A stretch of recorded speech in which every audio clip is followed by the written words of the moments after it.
So I'm going to call to order the regular council meeting of Tuesday, January 21st. Welcome, everyone. And we're going to begin, as we always do, with the acknowledgement of treaties of peace and friendship.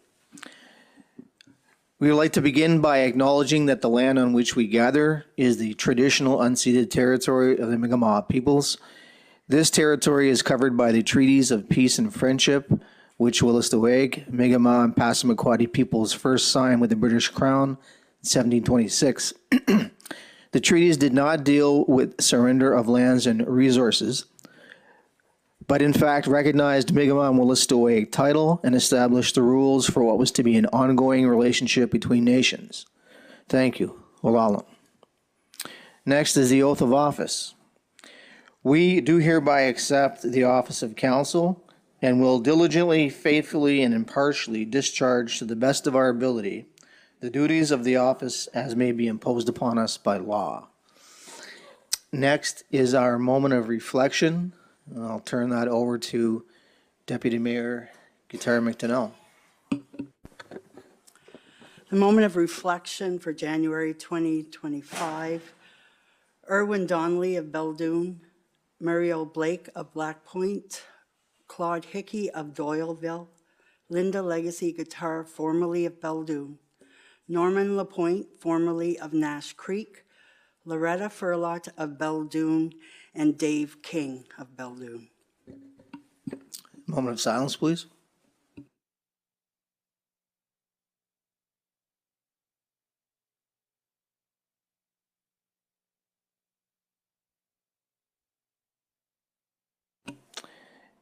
Thank you. Next is the adoption of the agenda. Do we have any changes or additions that are to be added? If not, can we have a motion to accept the agenda as is? M 2025-0121-3, that the agenda be adopted as presented. Can I get a seconder? I'll second it. On the question, all those in favor say aye. All those opposed say nay. Motion passed. Statements of conflict of interest, if you have any, register with the clerk. I have one. I'll be stepping out a bit later. Next is the adoption of the minutes. So we have meeting minutes from December 2nd, December 16th, December 6th, December 10th, and 16th. Can I get a motion to adopt those minutes? M 2025-0124-4, that the minutes of the Committee of the Whole Council meeting of December 2nd, 2024, the special meeting of December 6th, 2024, the special meeting of December 10th, 2024, and the regular meeting of December 16th be adopted as presented.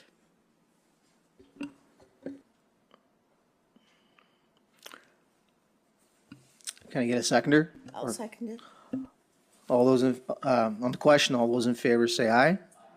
All those opposed say nay. Motion passed. Any business arising from the minutes? Can I just get an update on where we're at with strategics, and there's like a motion about hiring a strategic planning company? So progress is being made with strategics. We've allocated that to one of our staff. So I did get a little bit of an update, ironically, this morning, just that there has progress has been made with Eve and Nicole. They're continuing to develop, but that is some policies that are going to get in front of council pretty soon. It's getting to the point now where they're going to need council feedback on it. So that is progressing. I'll try to maybe get tighten up some time frame for you, Cynthia. And the strategic planning has actually gone pretty good. We've got a pretty good list of strategic planning that all different sources. Large firms that are doing very broad things and smaller companies. So I think that we've got, I would say probably 5 or 6 different options right now that I think are, and not just New Brunswick based, some of them are a little bit bigger and international. So I would say probably for the end of this week, we could have some options for you. Thank you. Next to presentations, petitions, and delegations. So we begin with 5.1 with the swearing in of our new councillor, Don Hickey.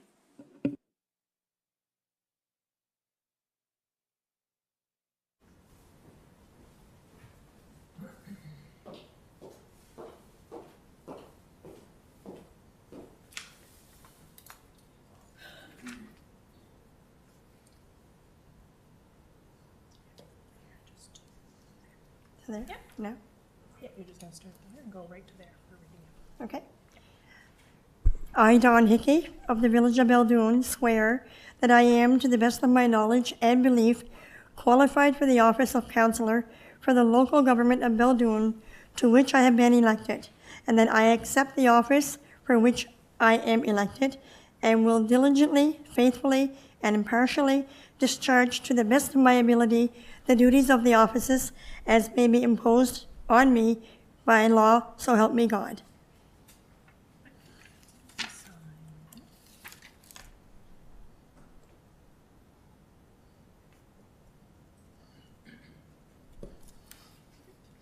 Okay.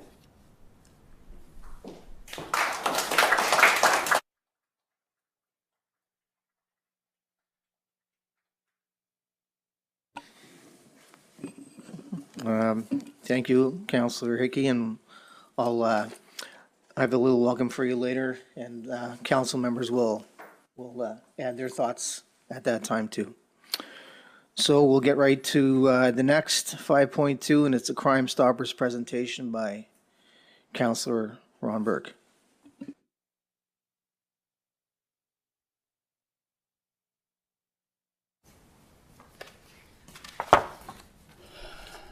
First of all, let me thank Council for the opportunity to make this presentation. The information is more designed for the public than anyone else. So January is Crime Stoppers Month, and that is the reason why I've asked for the presentation at this particular time, because you know, we celebrated across Canada being Crime Stoppers Month.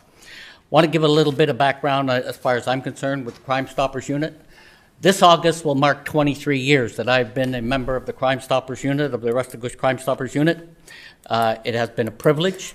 Our unit meets every month. The reason for that is because you never know when there will be a tipster that will need to be paid or that type of thing. So in my 22 and a half years to date, I can assure you that I have not missed 10 meetings. So I take this very seriously, and it is a privilege to be able to represent Beldoon to our unit. Do want to explain how the program works. The very first thing that happens, someone needs to call our tipster's phone number. As you can see, it's 1-800-22-TIPS or 8488. So you call that number, and you're connected with an operator. That operator immediately will assign you a number. So for example, if I were to call in, I'm going to get a number 12345. That number will identify me. There are no names, addresses, nothing is exchanged other than that number. The tipster then gives his information to the operator, who the operator in turn presents it to the RCMP. The RCMP evaluate the information and proceed. If they decide to proceed with an investigation, they proceed with that. Once the investigation has been done and the RCMP believe that it is worth prosecuting, it is presented to the town prosecutor or to the district attorney, and they're the ones who decide how things are going to go. So once someone has been convicted of the crime, of what that information led to an arrest or that type of thing, you are obligated to have to call every so often the tip number again and say, this is tipster 1, 2, 3, 4, 5. Has there been anything done with my information? And the operator is going to tell you, yes, it's proceeding to court. Could you call back at another time and we'll know where we're going? So with that said, the crime goes to court. Once that has been done, we decide how much we're going to pay. The Restigouche Crime Stoppers unit will decide how much we're going to pay for that tip. So depending on the severity, for example, major drug bust, that type of thing could be $1,000. And so far, even a murder, for example, could be up to $2,000, but that's the limit, $2,000. With that said, once that has been done, the tipster can turn around and say, call again, and the operator is going to say, yes, your tip has been gone to court, it's been convicted, we have, the funding for you. Arrangements are made on how it will be picked up. It's always in cash and always unanimously. So there is never a name exchanged and there's never anything. Your only identification will be by your number.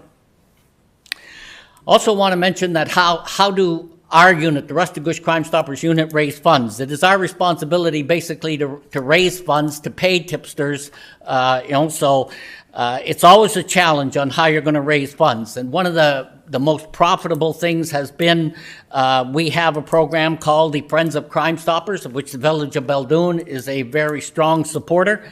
That Friends of Crime Stoppers is basically a plaque that we give to businesses and organizations that wish to be part of that. There are approximately, at this moment in time, about 48 members to our Friends of Crime Stoppers. They pay $25 a year. So each year they have a plaque on the wall. We bring a little sticker that shows in 2007 you were a member, 2008, 2009, and every year you're paying $25 for that information. At this time, that program started in 2007, and to be honest with you, I'm very proud to say that I introduced it to Crime Stoppers, and there's now about half a dozen units across New Brunswick using it. So it's gone very well.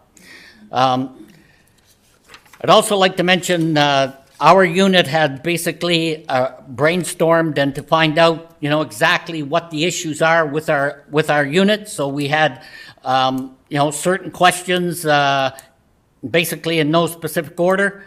Participants were asked why they joined the Restigouche Crime Stoppers unit, and it came down to there were 7 replies, but I'm only going to cover certain ones at each one. Was to help make our beautiful region a safer place to live. And the RCMP services in our community are the most expensive item on our budget, and I wanted the public to be aware of the services the RCMP offer for this amount of money. Also, a common theme was discovered with many of the ideas and has been summarized as follows. Sell individual memberships. That's basically, you don't sell them, you have members join. Promote Crime Stoppers in communities through the fire brigade, seniors groups, and so on.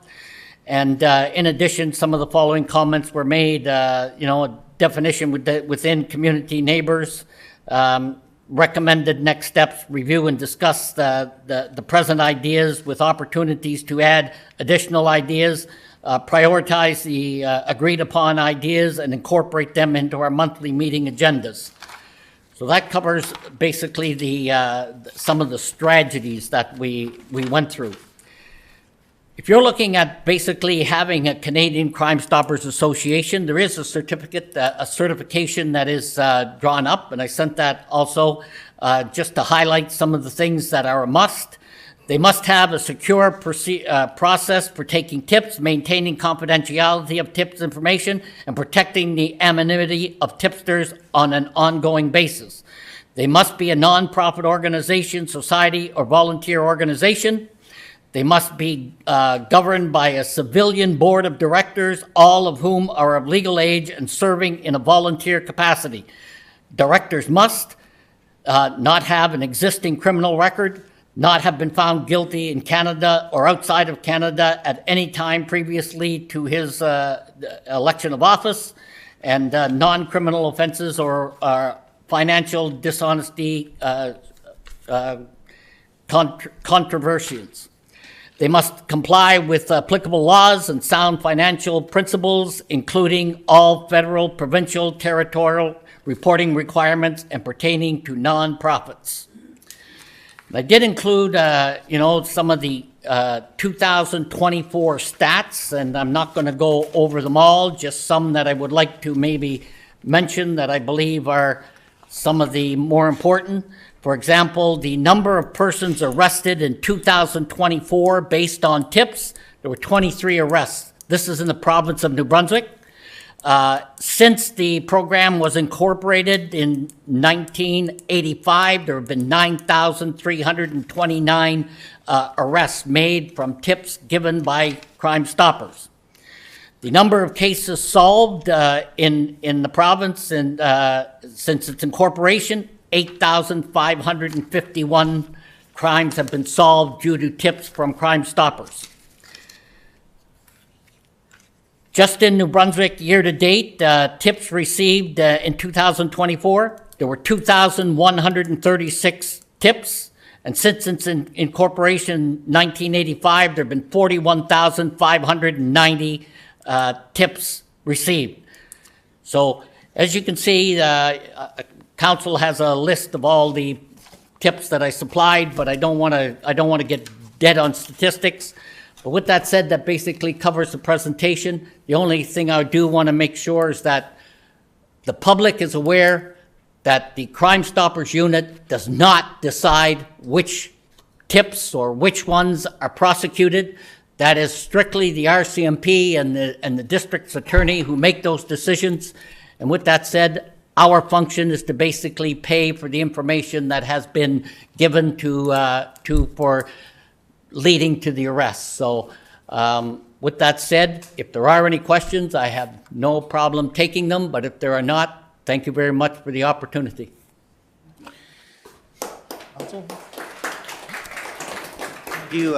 Thank you, Ron. Appreciate that. Okay. Council.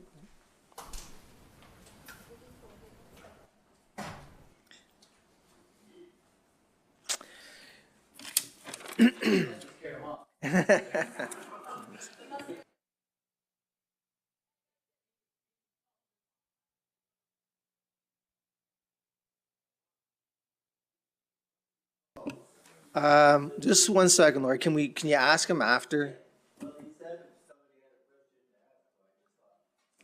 Okay, let's take one.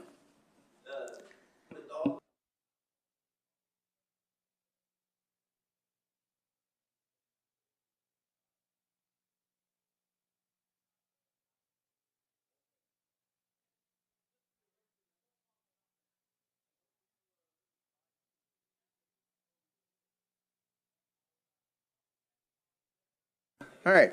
Okay, so we'll move on. Next, from statements by members of council, I've got a few, so I'll let Councilor Burke has one, so I'll let him start. I'll step out, and then I'll come in with my 4 or 5 that I have. For the moment, Deputy Mayor Tara McDermott is the mayor.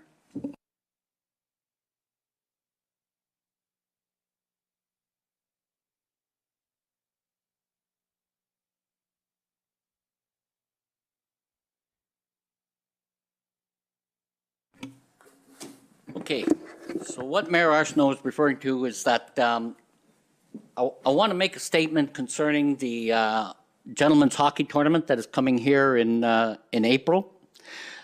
It was said that that is a personal and individual, and all the funding goes to them.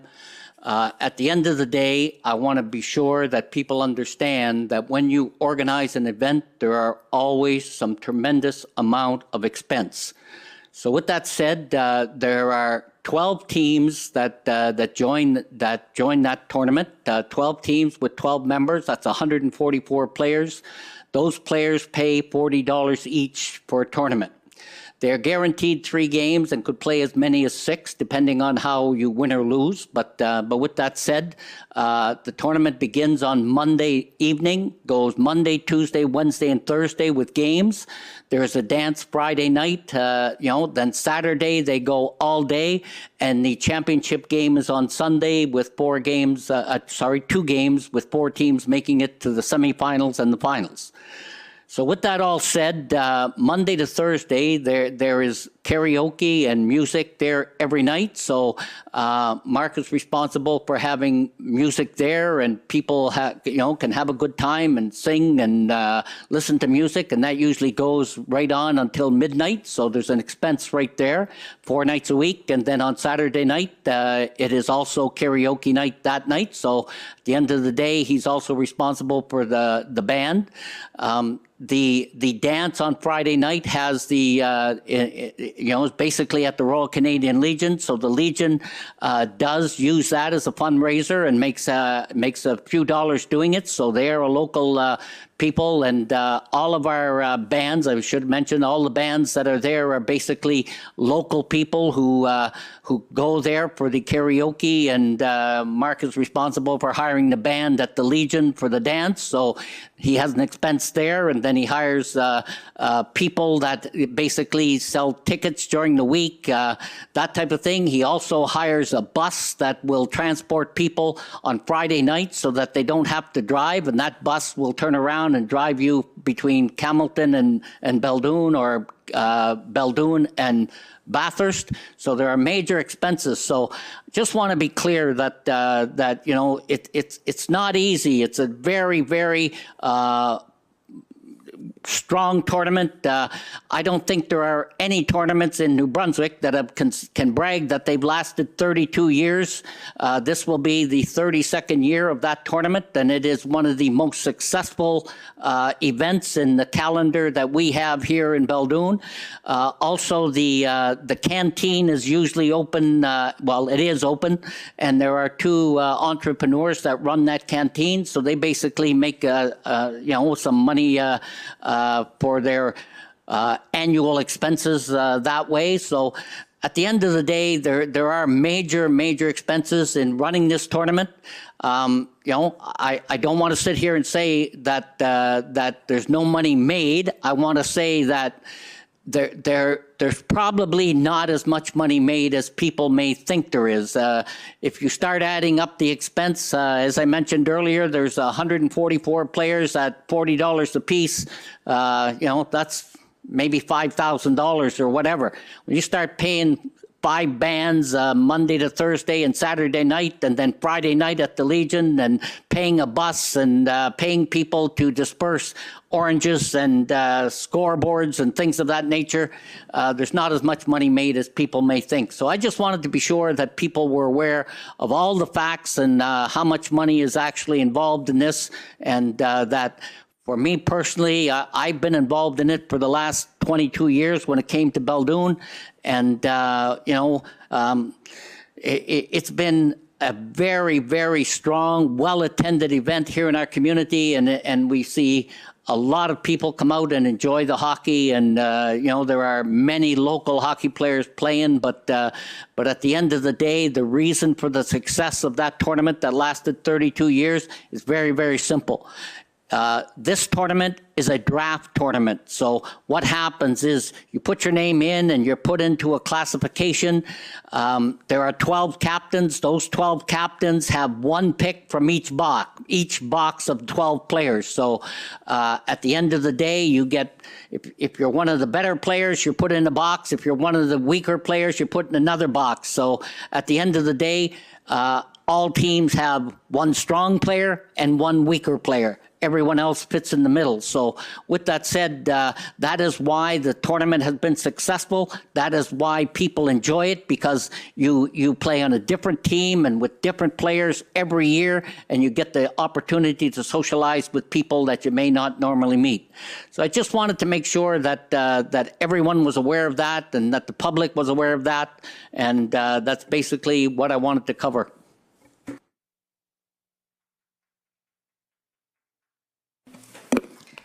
I don't think anyone's disputed the fact that Sorry, Marilyn. Nobody's disputed the fact that there are huge expenses to put on that kind of event. My point simply was it falls outside of the donation policy. We subsidize ice time for that event. We subsidize the printing of his programs for that event. So Beldoon already makes a huge contribution. So to pay the insurance costs and other expenses is outside of the donation policy. So we talk about how important policies and procedures are, and you're one who says that constantly, being the Michelin man, that policies are extremely important and you have to follow procedure and on, except when there's an exception that you want to make. That was my point. Anyone else? No? So I do get the opportunity to express my views last. With that said, it comes down to that I can certainly appreciate your comments, and thank you very much.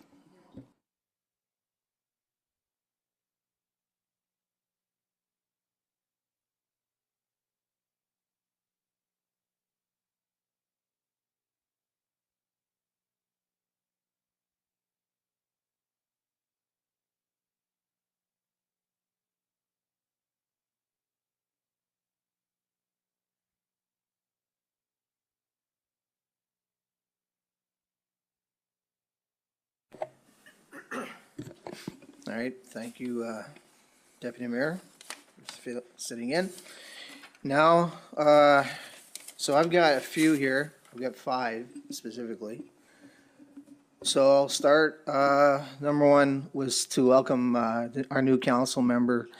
It's nice to have the seat filled, and it's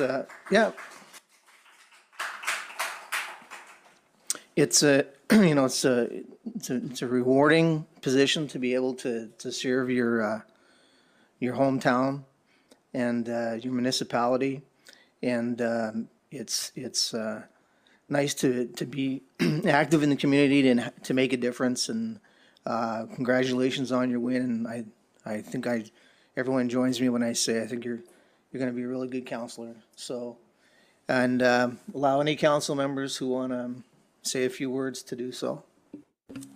Welcome, Don, and I'm looking forward to working with you in the next 17 or 18 months. I'm sure we'll do well with you on sitting in that seat. Thank you. I'd also like to welcome you to our team and look forward to working with you as well. If I may, it's a huge change for anyone going from that side to this side. So, it's an extremely rewarding experience, but it can also be, sometimes downhearted. So the one little piece of advice, if I may pass on to you, Don, is that please always express your views and your interests and your ideas when you're in the seat, but also recognize that once you get up from the seat, nothing should be personal. People, ideas and the way people express themselves may not always sound the way they should when you're sitting behind this desk. But always remember, we are an extremely small community and we are going to run into each other along the roads. So recognize that nothing is said that is personal. It is just differences of opinion. So welcome, and we hope you enjoy your stay with us, even though it will only be 17 months because there will be an election in May of 2026.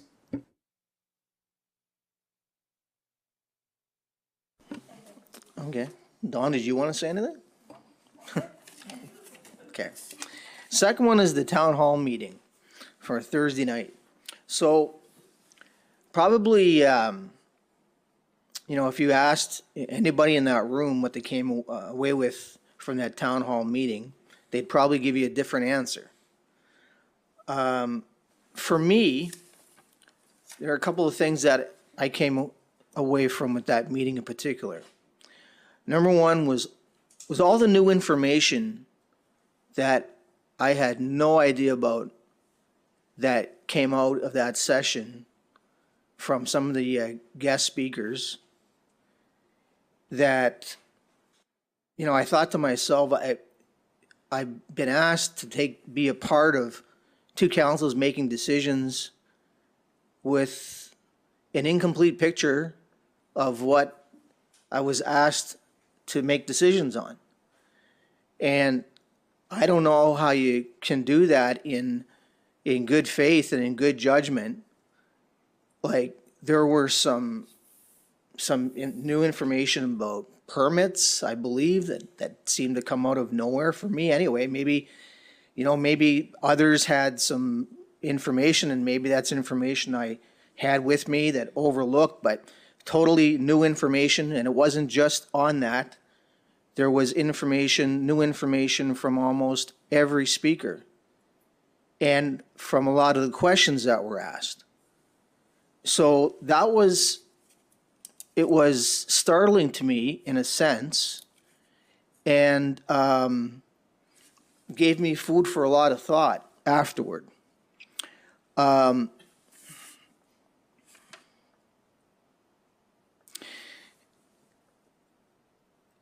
The other point that was made, and I want to acknowledge Jim Richardson, now one of our speakers that night, and his brother Chief Terry Richardson from Pabineau. I think the best commentary that evening was Jim's commentary on social responsibility and social understanding and inclusion. And, you know, you looked out into the crowd, and there seemed to be a disconnect between what was going on, what the guest speakers were saying, and what the people in the audience were trying to convey to them. There's an obvious frustration with the process that has been used up to now. There's a frustration by the people. And, you know, I'm articulating that frustration now for myself. Like, whatever went on, like whatever decisions were made and whatever information was back and forth and whatever that dynamic was, it was clear to me that evening that there was a clear unhappiness with the process. And a large part of that was consultation, public consultation, that should have taken place, that appears not to have taken place, did so perhaps in varying degrees, but didn't meet the threshold of what a lot of people felt should have. And then we get into First Nations consultation. And what First Nations consultation has taken place of any degree? None that I can see. And when I met Jim Richardson and Terry Richardson in June of 2021, I'll give you a story. I'll tell you a story, a brief one. So I met them first time, and they came up to me and introduced themselves to me and said, "We understand you're the new mayor of Beldoon." And Jim said, "Well, what do you have going on up there?" And I said a particular initiative. And he said, "Well, no, you don't." And I said, yeah, we do. No, you don't. You haven't had First Nations consultation yet. And until you have First Nations consultation, this thing doesn't happen. And from that moment, I realized what he was talking about was that we keep talking about having treaties of peace and friendship, of having reconciliation, but when does that walk or talk actually transfer into walk? When are you talking about it when you actually put it into practice? And we haven't done that enough here, and we haven't done it enough in this case, not nearly enough. So how can you go forward in a process when there's so much dissatisfaction with that process? And how can we go forward in this process with so much, like, even as a Cal, we're talking about still gathering information. Well, you can't be moving forward on a project and then still gathering information. That's not the way it works. You gather the information so that you can make the decisions needed so that when you're going forth on a project. That's the way it works. And again, I go back to First Nations consultation, and I'm not new on this. I started this conversation back this summer. So this is not something I'm pulling out at the last minute. To me, without First Nations consultation, what we said, this acknowledgement of treaties of peace and friendship, is just words. We would like to begin by acknowledging that the land on which we gather is traditional unceded territory of the Mi'kmaq peoples. What does that mean if we say it every meeting and then don't act on it? It's just words, something we say at the beginning of the meeting. And if we acquire that consultation, we are going to have a better opportunity to make the right decision for everyone in the community. And isn't that the goal? To me, that's the goal. So, I am asking that we put a hold on the work until we have First Nations consultation, or at least begin the process of attaining First Nations consultation while we're gathering and in conjunction with gathering all the information that we need to gather in order to make a proper decision moving forward. I don't know how anyone, regardless of what side of the issue you're on, if there are two sides, can argue with that logic. How do you argue with that logic? So if I may, Your Worship, you're not in a position to make a motion, so I'm going to make it. With that said, I would like to make a motion that all work on the Smear Road West cease immediately for 30 days.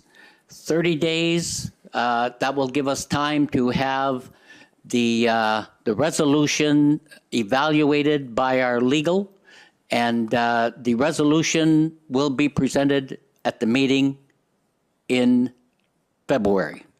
So the motion is basically to cease all work on the Smear Road West immediately for 30 days. Can I get a seconder?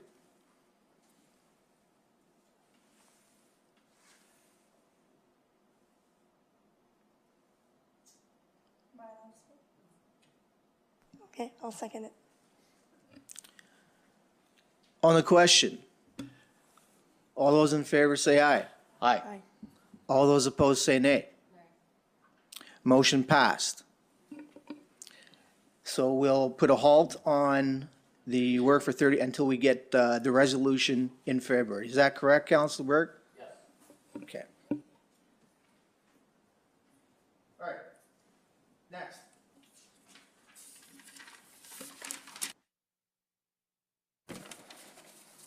And I know there are some questions in the gallery. We'll take those after the meeting. Upcoming meeting with ministers. So I had a meeting today with environment, well, not me, the Regional Service Commission, of which I am part of, had a meeting with Minister Kennedy of Environment and Local Government. And it was not directly or necessarily just about the village of Beldoon, but certainly we were involved in that discussion. And it was about, in a general way, how the communities post-amalgamation can work together, to be a stronger entity. And again, I'm going to bring up Chief Richardson, because Chief Richardson is working overtime to try and help the village of Beldoon get meetings with ministers. He's helped with helped me get in touch with Minister Lepage, of which council will be a part of. Minister Dornan, Minister of Health, is willing to meet us. Councillor or Deputy Mayor Guitar McDonnell is going to sit in on that meeting. Deputy Premier Rennie Legacy, I believe, is going to get in touch with me this week to have a meeting and get in touch, or to give us some more information about especially our generating station, of which Councillor Burke, who's done some work, is going to take part in. So we have, we have again, a clear path to ministers that we didn't have in the past, in large part to the work of Chief Richardson and Marco LeBlanc. We need to take advantage of that. Like, those are meetings that you need to hit a home run with, because you don't get a chance to see them often. You get once or twice a year, maybe, and you got to make your point. So those meetings are important, and we have to do our homework. And we have to, my understanding is that when Councillor Burke comes back from that meeting, he's going to have good news for our generating station. I can't get into it because I wasn't even told specifically, but I was told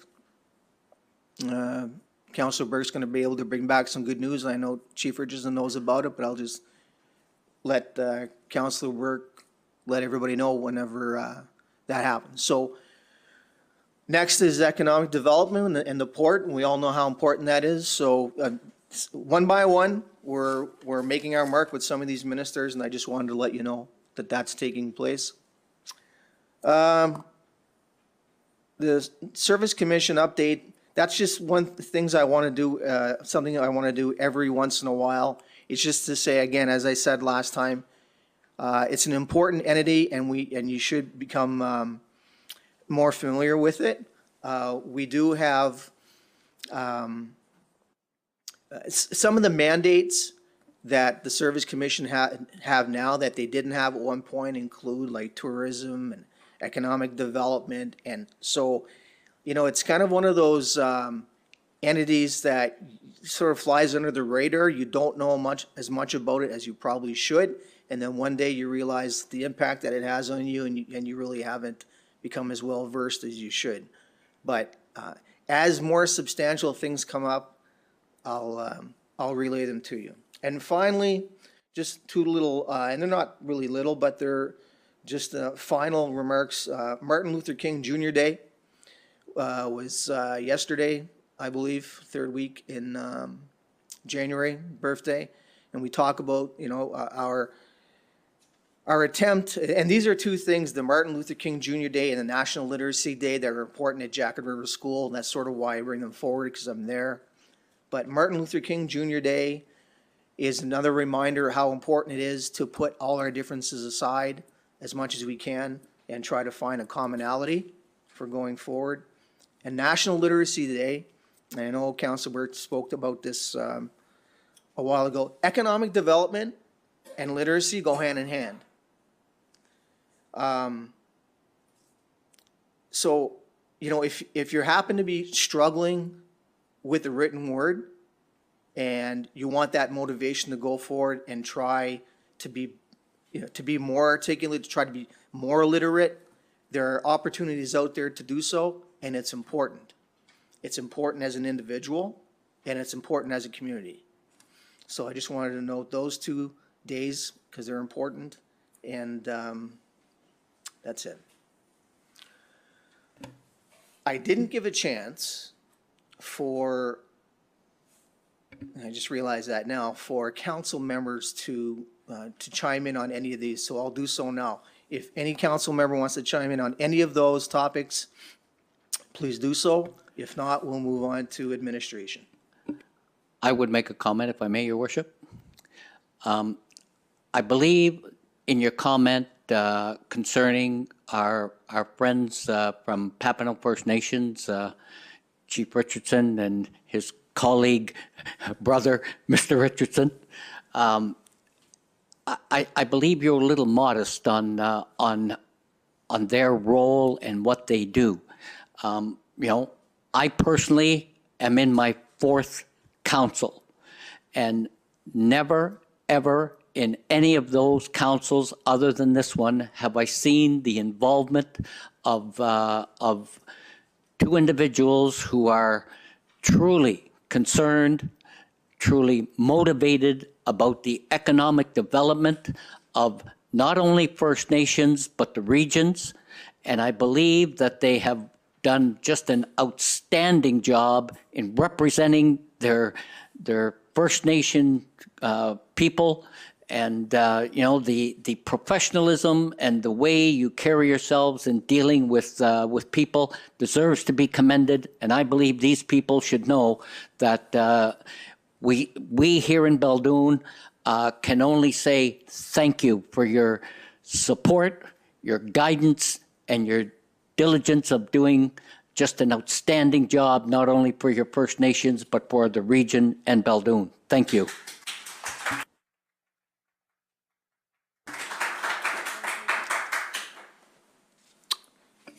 All right. And it's well said. And so we'll move on then to administration reports. CEO Lee. Thank you, Mr. Mayor. So we have the social environmental grant report. We have two requests that came in. One was for the contribution to the Power Club insurance. The other one was a request from the Hong Kong Veterans Commemorative Association. The request that came in from the Hong Kong group did not have a specified amount. They did provide some different levels of contribution that council could donate as a grant. So I've left that blank. And please note for motion number 5, the grant report that's captured there has January of 2024. It's actually January of 2025, just to the reader. So there's motion 5 and motion number 6. So on dash 5, can I get a mover, please? M 2025-01-21-5, that CAO grant report for January 2025 be accepted as presented and recommendation approved for the following grants: $800 to the Beldoon Power Club as contribution towards their insurance. Can I get a seconder? I'll second it. On the question? All those in favor say aye. All those opposed say nay. Motion passed. Dash 6, can I get a mover, please? M 2025-01-21-6, that council approve a $500 contribution, is that okay? To the Hong Kong Veterans Commemorative Association in support of their 80th anniversary event for veterans of the Battle of Hong Kong. Can I get a seconder? I'll second it. On the question, all those in favor say aye. Just to comment Oh. on the issue, if Yeah, I may, Your Worship. Sure. As many of you know, I'm highly involved in the Royal Canadian Legion, and the Hong Kong veterans are a very, very strong part of the representation of our Legion. We have, I don't want to say the number, but we have many veterans who served in the Hong Kong War, and they have people who have relatives in our community, and they recognize those relatives, even to the extent that they bought banners, which were on display here just prior to Remembrance Day of last year. Basically I don't want to call it the torture, but that's basically what it is. But the life that these veterans and prisoners of war dealt with while in captivity are probably just something that we cannot imagine. But there were several prisoners of war who returned to Beldoon. In fact, I believe Laurie Hickey has, he's gone.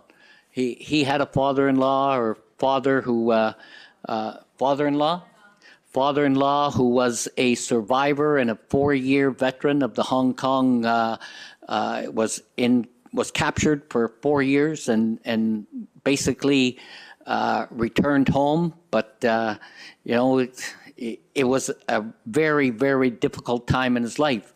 So for the Council of the Village of Beldoon to recognize these veterans and their contribution and what the Hong Kong Veterans Association means not only to the Royal Canadian Legion, but also to the people of Canada, I believe that a donation in this manner is more than appropriate. So with that said, I know I'll be voting in favor.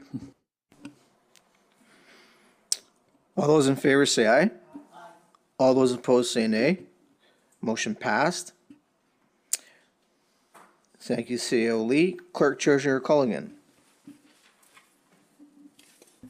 Thank you, Mr. Mayor. To go over the financial reports for December 2024, excuse me, starting with the general operating fund, we had a balance carry forward from November 2024 of $960,227.29. We had deposits of $415,656.57 and interest revenue of $1,543.51. We issued checks and payments in the amount of $1,122,966.81. Outstanding checks at the end of December were $94,069.96, which left us with an account balance of $319,808.76. In the capital reserve account, we had a balance of $2,969,997.13. Capital operating reserve account balance was $228,221.10, and the gas tax fund balance was $761,710.83. We had accounts payable in the general operating fund of $206,120.85, and our accounts receivable $740,752.73. In the utility operating fund, we had a balance carry forward of $17,872.02 from November. We had deposits of $4,121.23 and interest of $53.42. We had checks issued for $7,931.97, and our outstanding checks at the end of December were $404.98, which left us with an account balance of $14,519.68. Capital reserve account balance was $92,986.20. The operating reserve account balance, $4,030.20, and the trust account balance, $32,505.80. Accounts payable at the end of December for the utility operating fund was $46, and the accounts receivable, the residential accounts receivable was $1,875, and the industrial was $45.82. Thank you. Can I get a motion for -7? M 2025-0121-7, that the financial report be accepted as presented and the accounts payable be paid.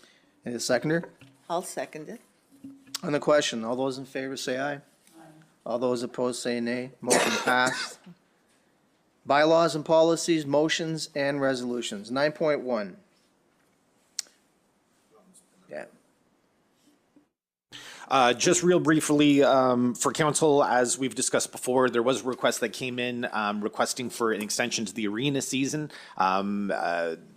The way that we're operating with administration is we have set days for the open and close. So anything outside of that, if there's a request where the arena is going to, a request for it to be open earlier or later, we'll put that in front of council for resolution. So in this particular instance, this is from a hockey group that was here last year. They did have a successful turnout.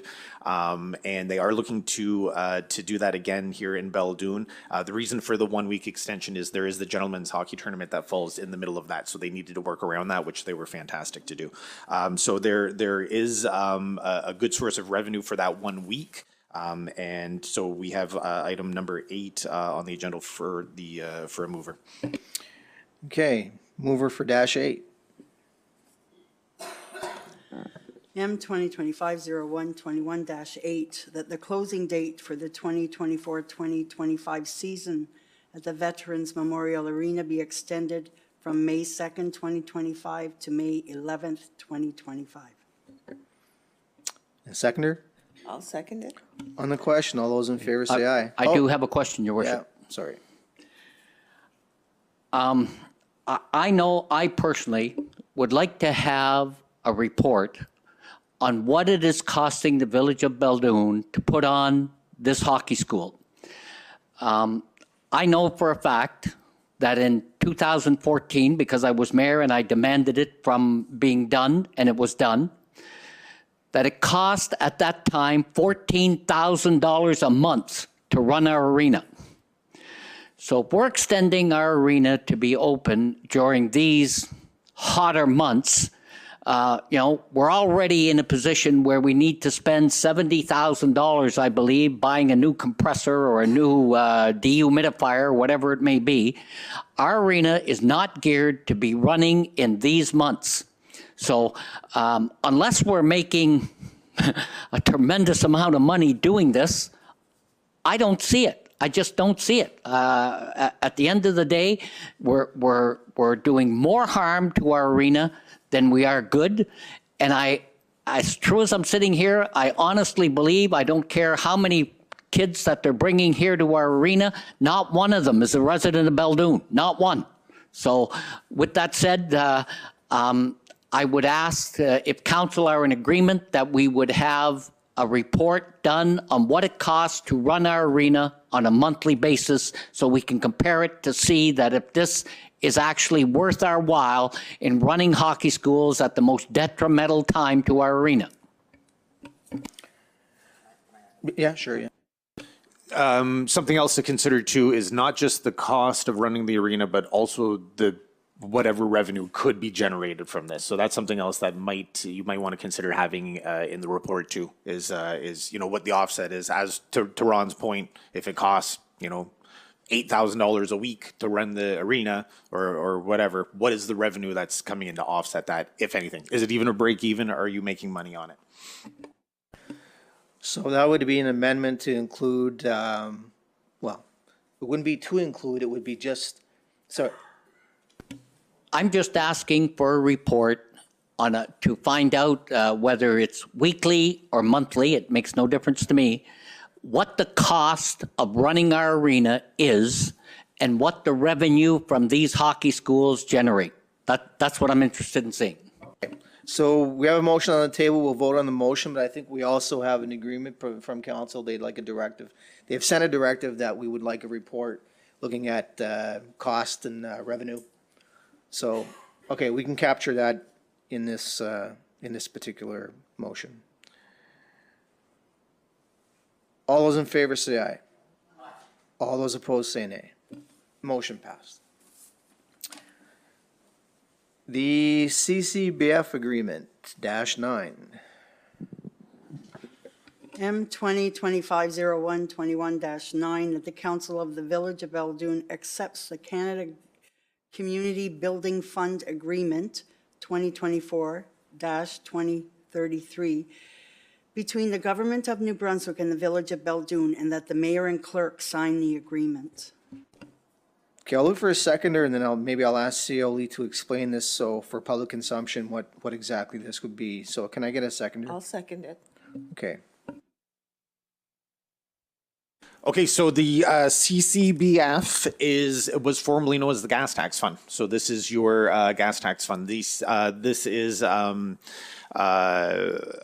contributions that come from GNB. Council has the discretion of filling out essentially 5-year plans, and there's an allocation that is provided by GNB that can be applied to essentially any capital. Any capital expenses that you have, just as long as it's not operational, then it generally falls into the gas tax fund. So this is a way for council to sort of plan out some projects over the next several years and capture those in a plan. The agreement that's in front of council right now is what needs to be agreed to and signed and sent into the province before you have the ability to build out your next 2 plans. So this is the general agreement that they have that covers the next, essentially 10 years.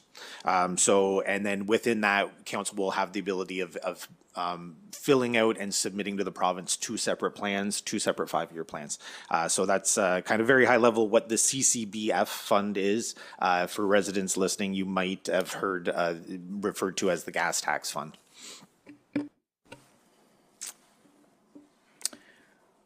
All those in favor say aye. All those opposed say nay. Motion passed.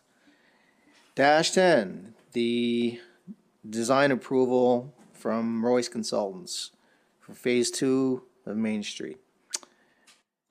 Can we get a mover for said motion?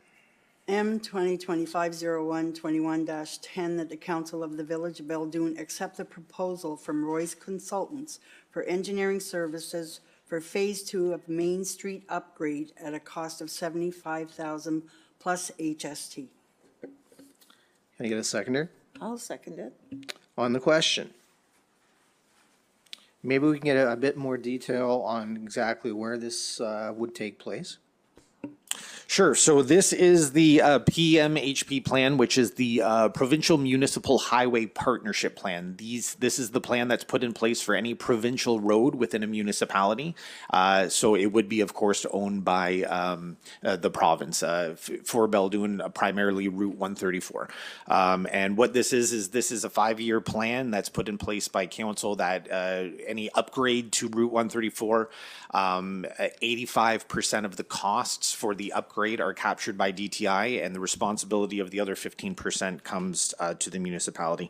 So what this proposal is for is the plan has been built out, and as council is aware, we did get approval from DTI for their contribution for last year for 2024. That was the work that was done towards Jacket River Hill, towards St. Gabriel's Church. We also received confirmation from DTI that both the 2025 plan and the 2026 plan have also been approved for their contribution, which is the 85%. So which is pretty close to, just so the residents and council is aware, it's a pretty close to about a $1 million contribution for each year from DTI. So that these, what we're having done is the plan has sections already laid out. The engineering fees that go into it are for, as the proposal captures inside of it, the engineering services and the preliminary and the design work for those phases. For 2025, the section that is to be done this year is, I want to say it's approximately 500 meters or 600 meters, and it's not far from Quinn Road. It's just south of Quinn Road. So 2025 and 2026, there's two different segments, but they're both together, and it's effectively from Quinn Road all the way to a old wooden box culvert that's currently in place that needs to be replaced. So I believe the total distance, I'd have to double check on the plan, it's around 800 or 900 meters over the next 2 years. But the one that's happening in 2025 is the most furthest south. So it's not right from Quinn Road this year. So the next section from Quinn Road to the,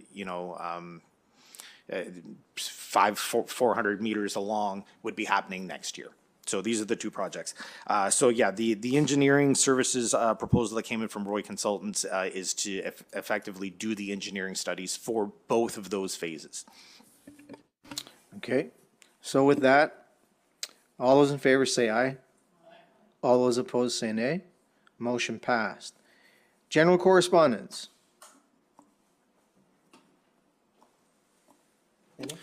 Yeah, thank you, Mr. Mayor. So for correspondence in, or for actionable items in, we did have a letter, a form of petition concerning the permanent boat slip at Wharf Road. And for information in, we had the SBC report for December 2024. We had the Regional Service Commission building permit report for December 2024. And we had the Universal Rail Systems track inspection for the spur line in the industrial park for December of 2024. Okay, thank you. And so with that, we have motion to adjourn. M 2025-01-21-11, that the meeting adjourn at 8:04. Seconder, I'll second it. on the question, all those in favor say aye. Aye. All those opposed say nay. Motion passed, meeting adjourned.